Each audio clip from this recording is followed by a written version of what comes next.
Eu quero convidar você, vamos ficar de pé agora, rapidamente. Nós vamos fazer a leitura do Evangelho de Mateus, capítulo 25. Nós vamos pular algumas partes, porque após o término do nosso estudo, do versículo 30 de Mateus 24, nós temos algumas parábolas, e como nós não teríamos tempo para tratar sobre todas essas parábolas, eu escolhi uma dessas parábolas que eu acho que talvez se enquadre dentro da nossa realidade como crentes nesse período. Todas se encaixam, na verdade, mas acho que essa teria uma mensagem a mais para nós refletirmos nessa manhã. Eu quero então, nós vamos ler Mateus capítulo 25, nós vamos ler do versículo 14 até o versículo 30, a conhecidíssima parábola dos talentos. Diz assim a palavra do Senhor, referindo-se o Senhor à volta dele. Pois será como um homem que, ausentando-se do país, chamou os seus servos e lhes confiou os seus bens. A um deu 5 talentos, a outro deu 2, e a outro deu 1, de acordo com a capacidade de cada um deles, e então partiu. O servo que tinha recebido 5 talentos saiu imediatamente a negociar com eles e ganhou outros 5. Do mesmo modo, o que tinha recebido 2 ganhou outros 2. Mas o servo que tinha recebido 1 talento, saindo, fez um buraco na terra e escondeu o dinheiro do seu senhor. Depois de muito tempo, o senhor daqueles servos voltou e fez o ajuste de contas com eles. Aproximando-se o que tinha recebido 5 talentos, entregou outros 5, dizendo: O senhor me confiou 5 talentos, eis aqui outros 5 talentos que ganhei. O senhor disse: Muito bom, servo bom e fiel. Você foi fiel no pouco, sobre o muito colocarei. Venha participar da alegria do seu senhor.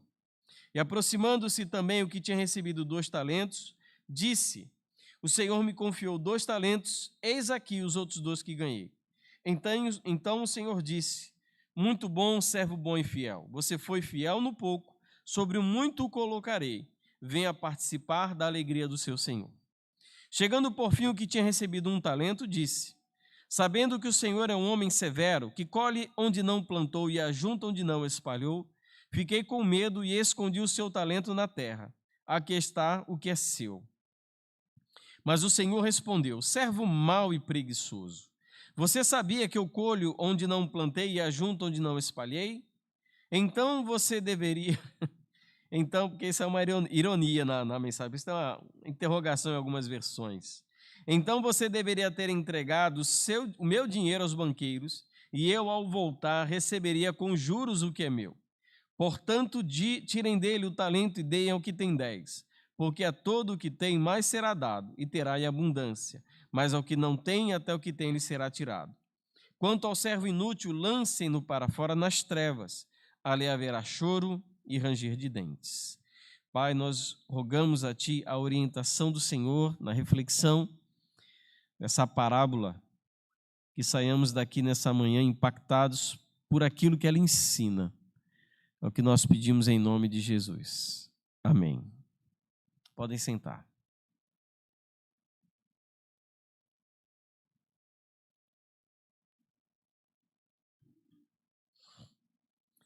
Irmãos, não sei se todos hão de concordar comigo, mas uma das coisas ruins na vida é a espera.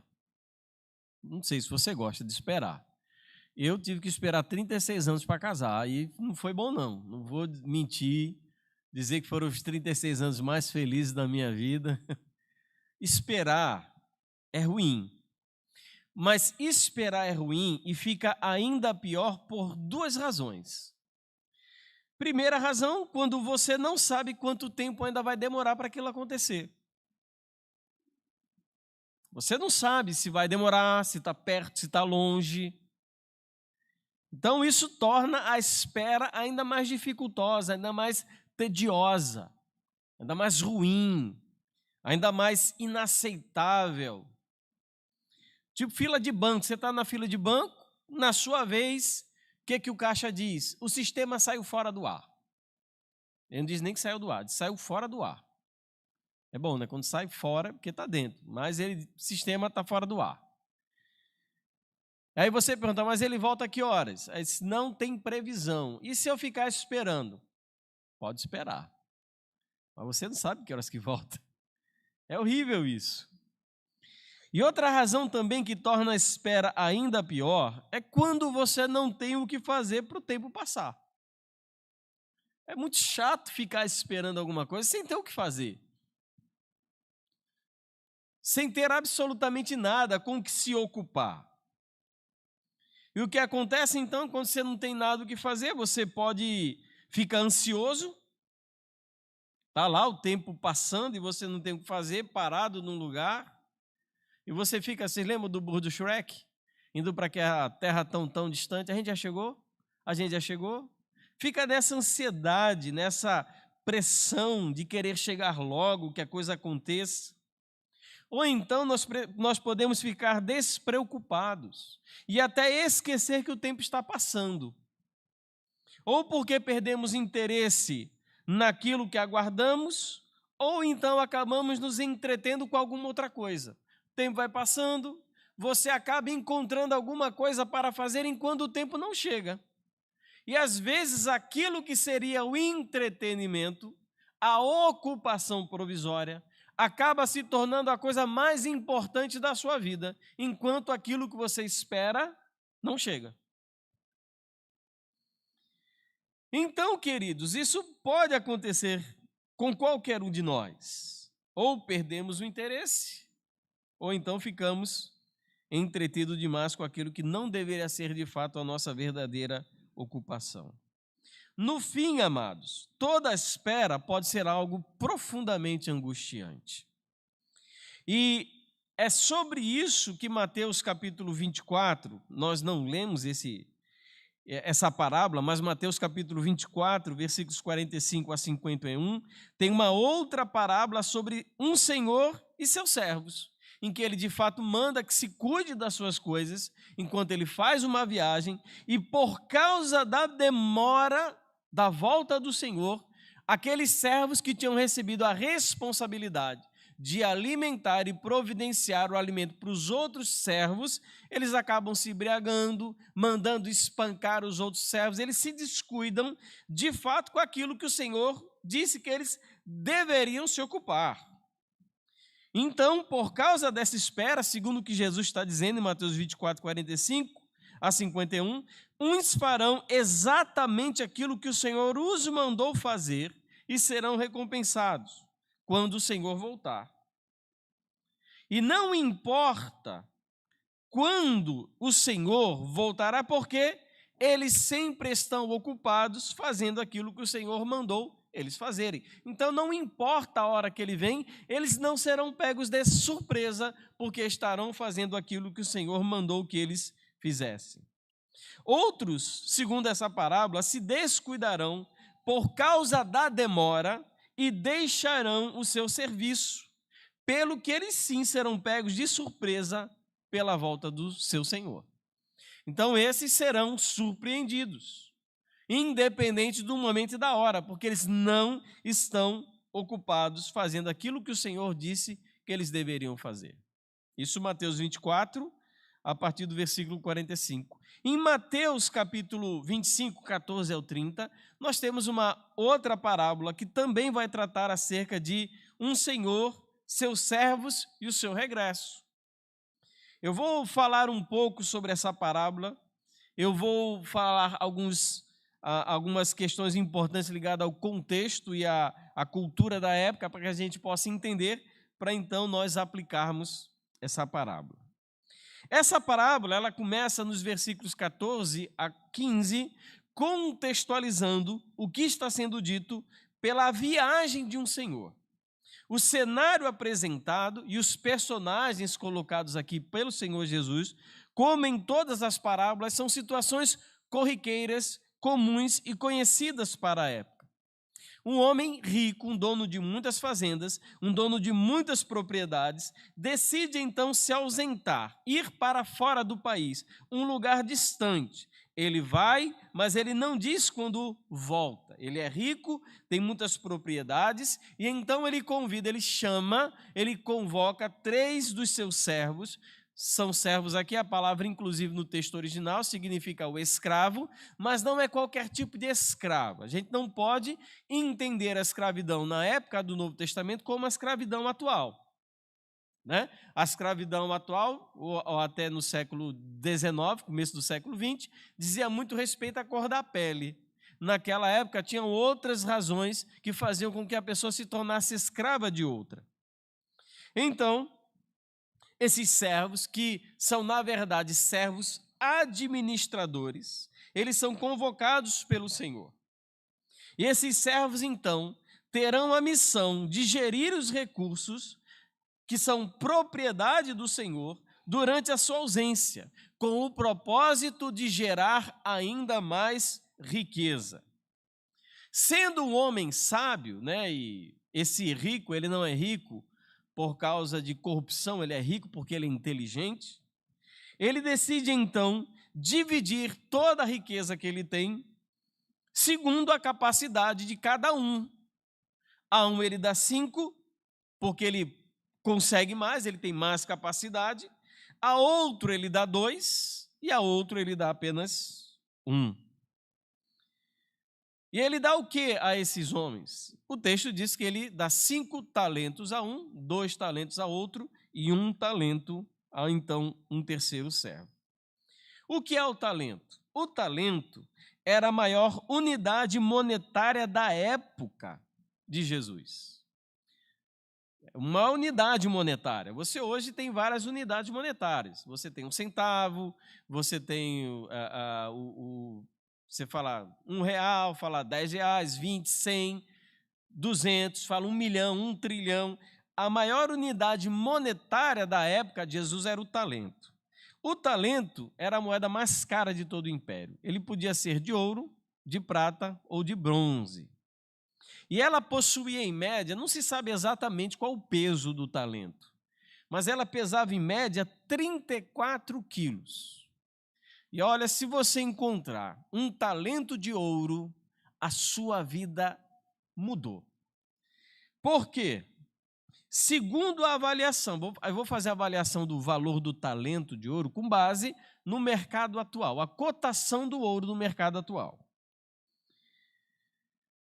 Levando em consideração, então, por baixo, porque tem pessoas que diziam que o talento pesava até mais de 40 quilos, mas vamos colocar a média no peso de 34 quilos. Um talento tinha 34 quilos. Então, o que aquele menor servo recebeu como um talento, ou seja, 34 quilos, e vamos julgar que teria sido de ouro. Aquele homem recebeu 34 quilos de ouro. Não parece grande coisa. Mas veja só. O quilo do ouro, segundo a cotação oficial, isso de sexta-feira, foi quando eu acessei, o quilo era R$327.160. Se você multiplicar esse valor por 34, você vai chegar ao valor atual em ouro de um talento, que seria um talento, R$11.123.440. Seria ou não seria bom achar um talento de ouro por aí? É isso. Esse é o valor, digamos assim, de 5 com 2, 7, 8, de 1/8 da riqueza daquele homem. Não era pouca coisa. Claro que esse valor não se aplica na época, viu? Isso aqui é para a gente entender, ter uma noção do quanto seria hoje. Qual é, então, a atitude dos servos? Versículos 16 a 18. Os 2 primeiros servos, eles sequer esperaram a partida do Senhor. O que recebeu 5, o que recebeu 2, o texto diz que imediatamente eles saíram para iniciar a negociação. O Senhor não deu as costas, não deu tempo de fazer as malas. Quando eles saíram da presença do Senhor, já foram para o mercado de ações, já foram para os cambistas, para os bancos, já foram negociar, comprar algumas coisas, talvez efetuar algum tipo de troca. Eles não esperaram a ausência do Senhor para iniciarem, então, aquele processo de aumentar a riqueza. Consequentemente, no mesmo período, esses homens conseguiram duplicar a riqueza do Senhor. Os dois primeiros. O que enterrou, não é dito se ele fez isso de maneira imediata, mas ele saiu da presença do Senhor e ele fez algo que, na verdade, era muito comum naquela época. Os bancos, na época de Jesus, não eram confiáveis. O que as pessoas faziam quando tinham um tesouro? Eles colocavam em jarros e colocavam na terra. Eles cavavam um buraco e enterravam. Vocês lembram daquela parábola do tesouro escondido, do homem que vende tudo o que tem e compra o campo para ter direito ao tesouro? Esse tesouro tinha sido enterrado nessa mesma intenção, um bem para estar seguro, longe de salteadores, de ladrões, eles então enterravam. Foi isso que o servo fez. O grande problema é que tesouro enterrado não rende absolutamente nada, ele só perde valor. Ora, basta lembrar que a inflação esse ano no Brasil passou de 10%.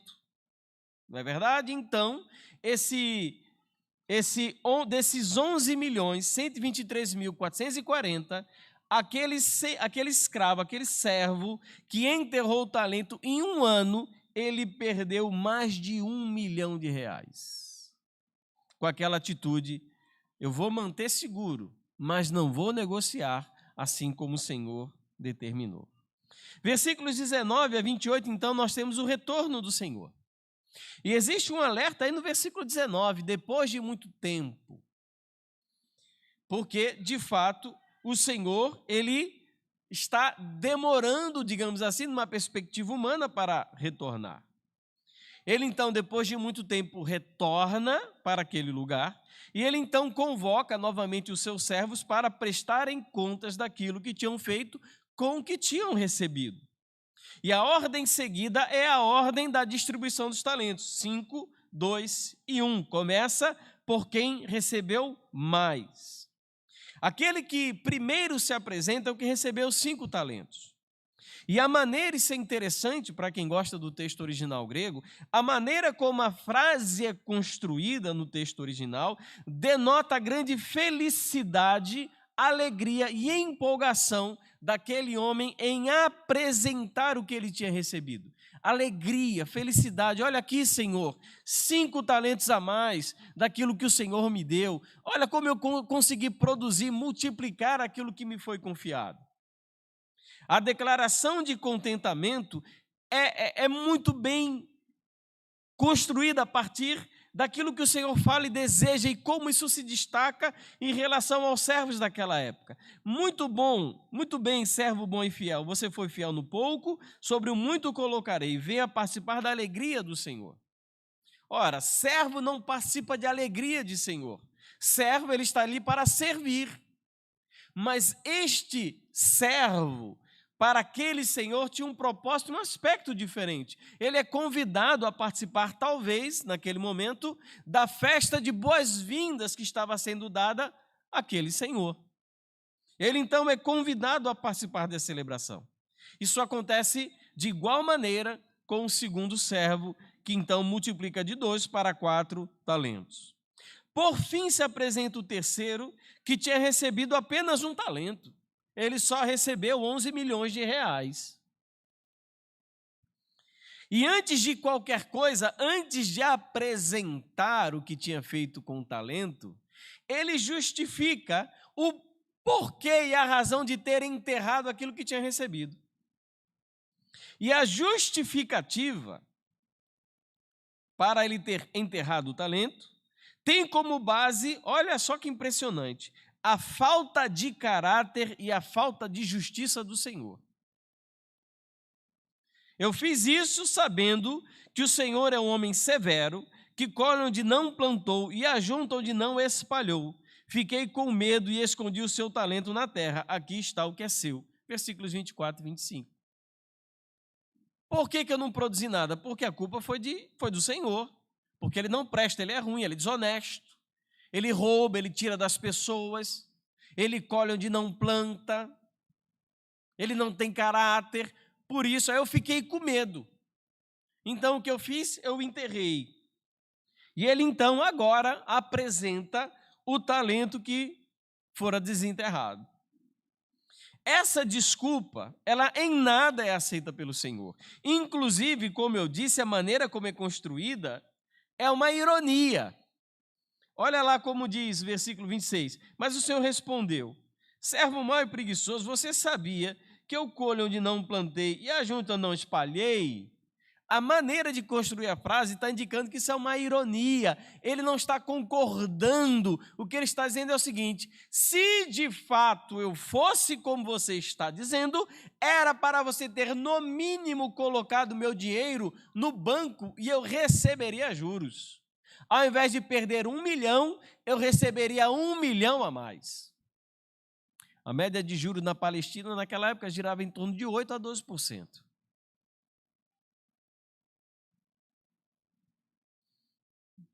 Essa desculpa não é aceita. Então, ele diz: tirem o que tem e deem àquele que tem mais. É o veredito.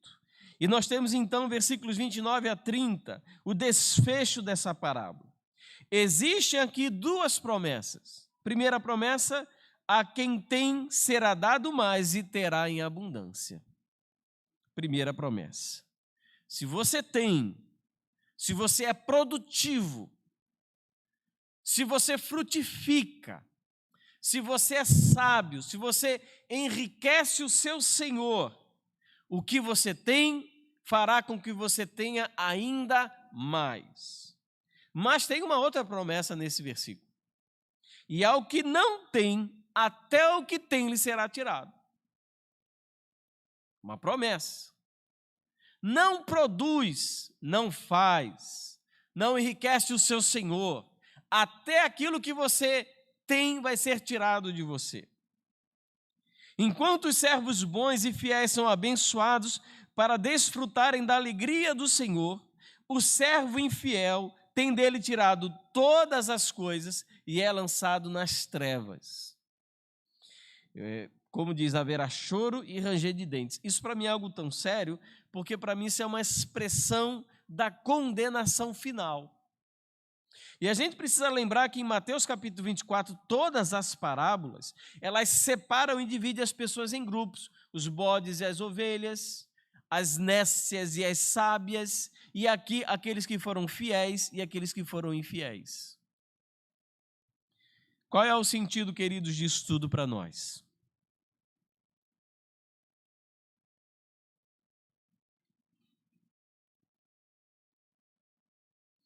O sentido dessa parábola, e eu quero chamar a atenção para 3 pontos importantes antes de entrarmos na nossa conclusão.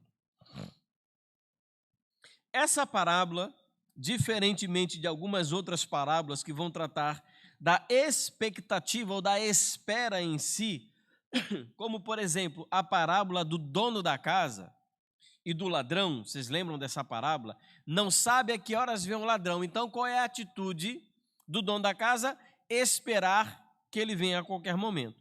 Essa parábola fala da espera em si, da expectativa. Assim também como a parábola das 10 virgens. Elas estão aguardando e esperando. Fala da expectativa. Essa parábola apresenta um quadro que focaliza não na espera em si, mas aquilo que o crente faz enquanto espera. Não é uma espera passiva e contemplativa. Não é uma espera de alguém que fica sentado, aguardando e esperando sinais se manifestarem nos céus. A espera aqui é uma espera ativa, de ocupação, de trabalho, de ação, de energia, de produção. E essa espera que nós estamos falando, que é uma espera ativa, é focalizada na realização da vontade do Senhor com os talentos que aqueles homens receberam. É o que está sendo feito com aquilo que eu mandei e com aquilo que eu dei. Não é só com o que eu dei, não adianta você fazer com o que você tem aquilo que Deus não quer. É fazer aquilo que Deus quer com aquilo que Ele lhe deu. Então essa parábola é sobre isso. Um outro sentido também é exatamente sobre esse que nós falamos agora. A ocupação do cristão durante a espera. A ocupação primordial, segundo aquilo que nós lemos nessa parábola, é produzir, frutificar e multiplicar aquilo que Deus nos deu, ou como diz o texto, os nossos talentos. Mas o que é um talento? Aqui o Senhor Jesus está se referindo.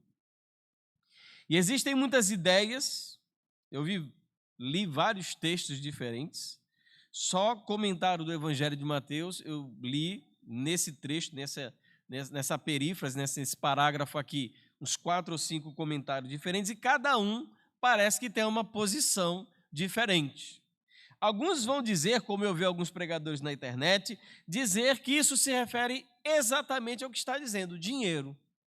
Então, de fato, o que o Senhor Jesus está dizendo ali é como lidamos com o nosso dinheiro.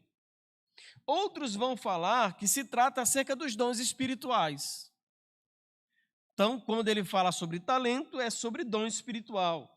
Outros vão dizer, não, está se referindo à pregação do Evangelho, oportunidades, posições, cada um vai tentar focalizar em alguma coisa específica. Particularmente, eu acredito que isso seja um erro. Como disse um teólogo, que eu não lembro o nome, a única coisa que o ser humano tem por si mesmo é o pecado. Tudo mais vem do Senhor. E a grande questão, então, aqui, na minha perspectiva, acerca do sentido dessa parábola, como a nossa ocupação durante esse tempo de espera, é o que tem sido feito com tudo mais que recebemos do Senhor, fora o pecado. Com tudo. Com o dinheiro, com os dons espirituais, com os talentos, as nossas habilidades humanas, com a pregação do Evangelho, com as oportunidades que recebemos, com as nossas posições, com os nossos títulos, com os nossos relacionamentos, com tudo. Nós devemos, então, considerar como nossos talentos dados pelo Senhor absolutamente tudo em nossa vida. Então, o que deve ser investido aqui? O que é o meu talento ou o que são os meus talentos? É tudo que eu tenho. É minha esposa, é meu filho, é casa, é carro, é minha inteligência, são os meus sentimentos, é a minha energia, é a minha capacidade comunicativa, os meus relacionamentos, as pessoas que eu conheço, as minhas habilidades, os meus dons, tudo faz parte daquilo que nós recebemos de Deus. E tudo isso deve, então, fazer parte daquela palavra que nós deveríamos conhecer muito bem, mordomia. Nós somos gestores, administradores, mordomos de tudo aquilo que recebemos do Senhor. O mordomo era um servo administrador da casa do Senhor que gerenciava todos os seus bens, como José no Egito, na casa de Potifar. Era um mordomo, ele tinha a chave da despensa, era o servo de confiança. Os bens não eram de José, os bens pertenciam ao Potifar, mas sobre José pesava a responsabilidade de administrá-lo com sabedoria e segundo as orientações do Senhor. Como eu administro tudo o que eu tenho, a minha vida, os meus bens, os meus relacionamentos, o meu conhecimento e tudo mais, para produzir não o que eu quero, mas aquilo que o Senhor determinou.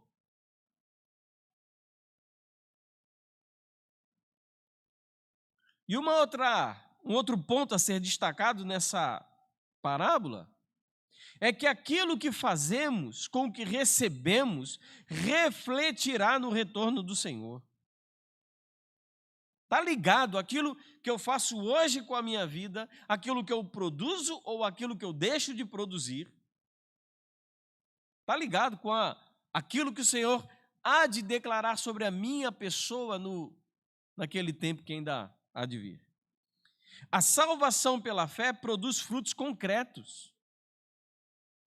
Esse negócio de você quer aceitar Jesus, levante a sua mão e não acontece absolutamente nada, não existe um compromisso, uma compreensão de que Lucas 9:23 diz que nós devemos tomar dia a dia a cruz, e que isso implica em uma mudança, uma transformação de vida, de que tê-lo como Senhor indica uma transformação de vida, isso é equivocado, queridos.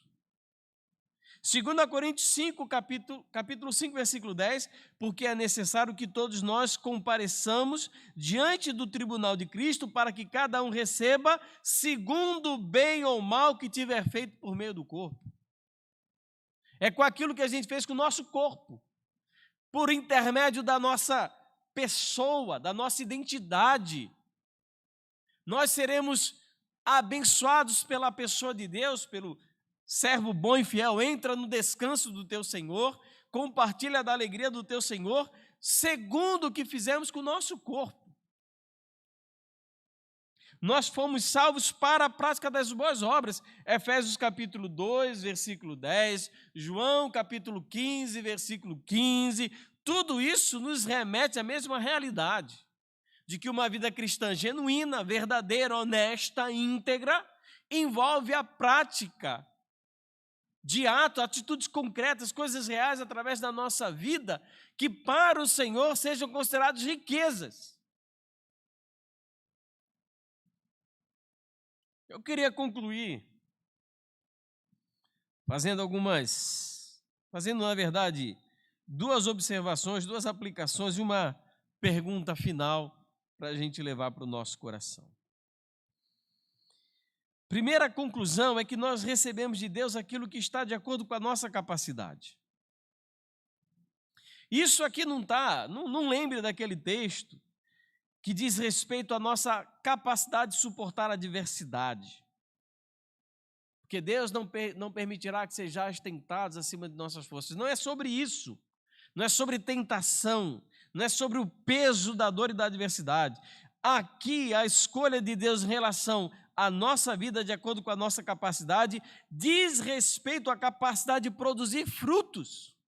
O que você tem, o que você recebeu de Deus, deve ser o suficiente para tornar a sua vida produtiva para Ele. Ou seja, se você não é produtivo, a culpa não é de Deus, não é falta de espírito. Porque Deus ele deu espírito como deu. Eu queria ter a habilidade de pregação de Charles Spurgeon. Não tenho nem de perto. De George Whitefield, John Wesley, tantos grandes homens que eram grandes pregadores que arrastavam para si multidões para ouvir a palavra. Mas Deus ele me deu a condição de, dentro das minhas limitações. Agora, não são limitações que eu imponho sobre mim mesmo. Eu acho interessante isso. Tem gente que usa a limitação como desculpa. Eu vou citar um nomezinho que vocês talvez não conheçam. Moisés. Conhece um tal de Moisés? Quando ele se encontrou com Deus na sarça ardente, e Deus, olha, disse, você vai até o faraó, porque ouviu o clamor do meu povo. E você vai então falar para faraó. José tinha pouco tempo fugido do Egito. Você vai voltar lá e vai falar com o faraó. Você conhece ele, você sabe quem ele é, ele conhece você. Você vai falar para faraó que ele vai deixar o meu povo ir. Aí disse, Senhor, mas olha, o problema, sabe qual é? É que eu não sei quem é o Senhor e as pessoas talvez, como é que vão confiar em mim? Eu não sei nem quem é você. Ele disse, olha, diga ao povo que eu sou, me enviou a voz. Disse, tudo bem. Senhor, mas sabe o que acontece? As pessoas não vão acreditar. Você está vendo esse cajado na tua mão? Joga na terra, Moisés, e o cajado virou uma cobra. Bota a mão dentro do teu manto e a mão ficou leprosa. E tanta prova, tanta prova. No final de tudo, Moisés diz uma coisa que foi muito sincero da parte dele. Senhor, envia outro menos a mim.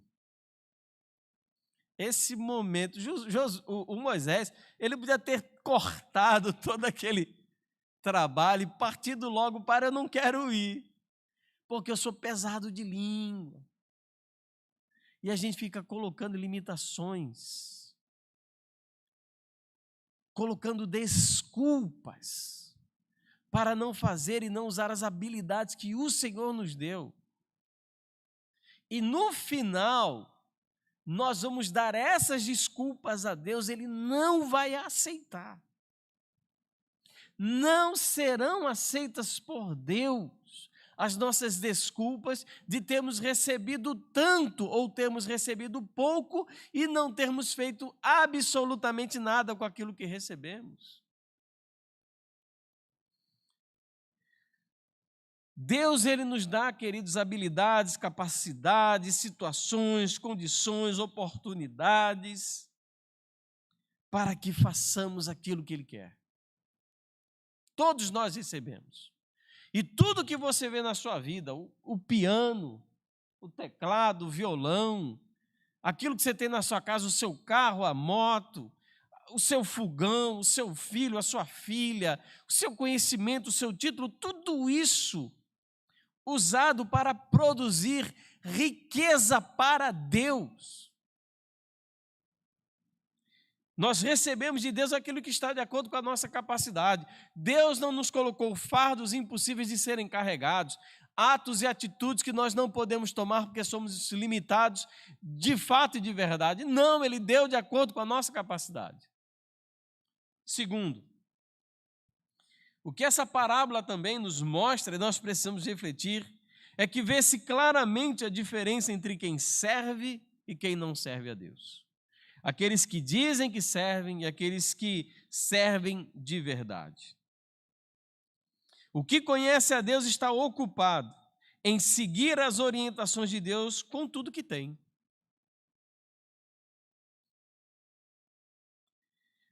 Lucas capítulo 10, versículo 27. Ame o Senhor seu Deus de todo o teu coração, de toda a sua alma, com todas as suas forças e todo o seu entendimento.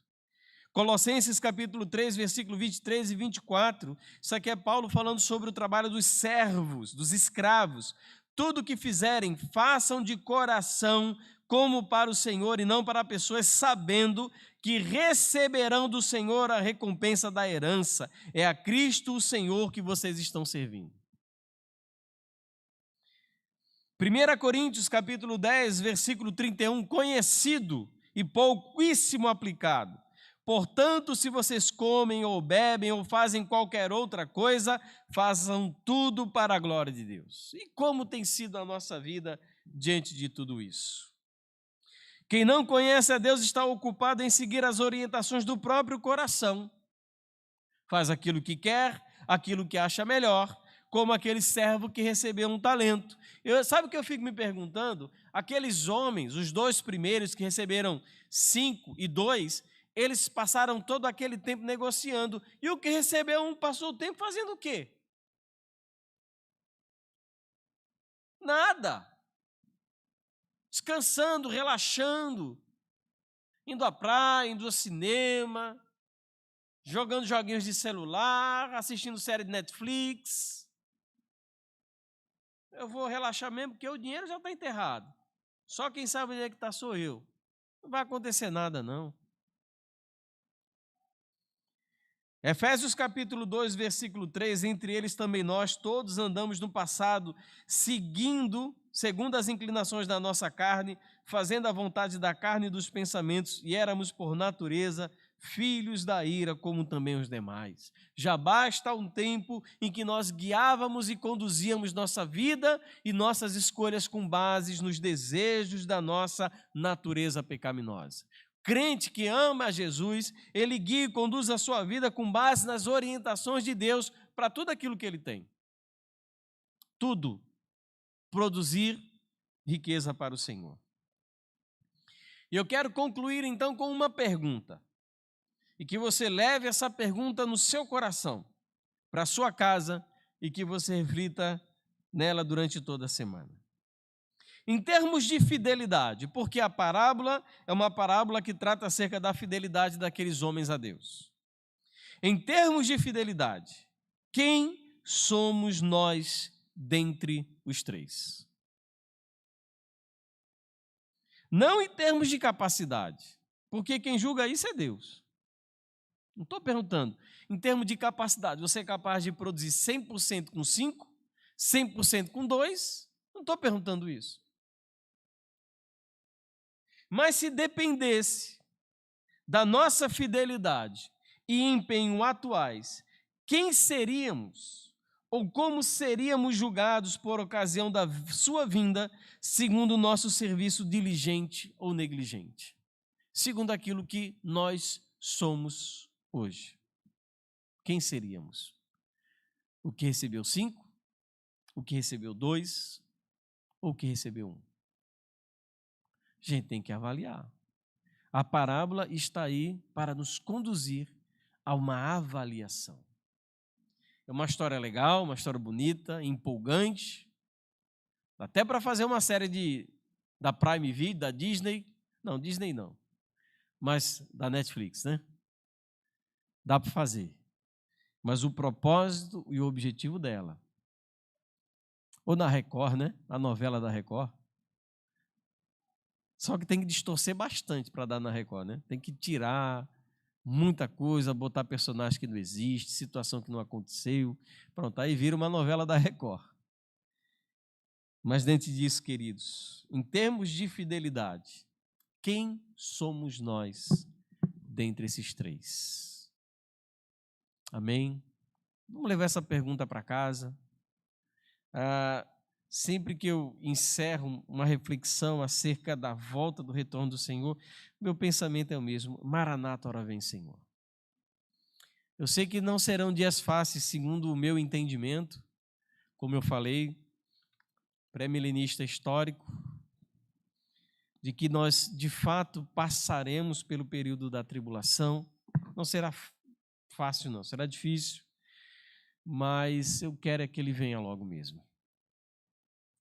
Os tempos estão difíceis, mas não é pela dificuldade do tempo, porque quanto mais perto fica, mais difícil fica.